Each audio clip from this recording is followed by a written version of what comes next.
ও মুসলমান যুবক ভাইয়েরা, যে বিশ্বকাপ খেলা নিয়ে আজকে তোমরা এত উৎফুল্ল করতেছ, এত আনন্দে তোমরা আত্মহারা হয়ে যাচ্ছ, তোমরা কি জানো না আল্লাহ রসুলের হাদিস? আল্লাহ রসুল কি বলেছে? আল্লাহ রসুল বলেছে, মান তাশাব্বাহা বিকওমিন ফাহুয়া মিনহু।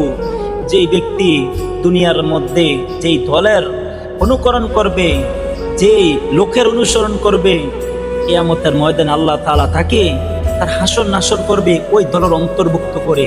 আজকে তুমি ইহুদি খ্রিস্টান, তোমরা বেদিন, যারা ইসলামকে মানে না, যারা ইসলাম ধর্মকে অবহেলিত করে, যারা ইসলামকে ইসলাম হিসেবে মানে না, যারা মুসলমানদেরকে ক্ষতি করার জন্য সর্ব অবস্থায় তারা লেগে আছে, আজকে মুসলমান যুবক তুমি সেই লোকদেরকে তুমি আজকে সাপোর্ট করতেছ।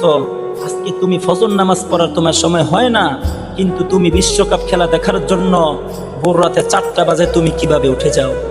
আফসোস যুবক, ও যুবক আফসোস, তুমি একজন মুসলমানের সন্তান হয়ে কিভাবে তুমি আজকে বিশ্বকাপ খেলাকে সমর্থন করো?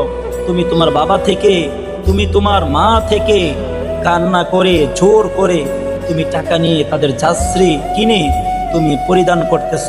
ও যুবক, আজকে তুমি এই অবস্থায় মৃত্যুবরণ করো, তোমার কি অবস্থা হবে?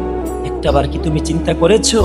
আজকে যেই বিশ্বকাপের জন্য তুমি তোমার সময়গুলোকে ব্যয় করতেছ, কি হবে তোমার?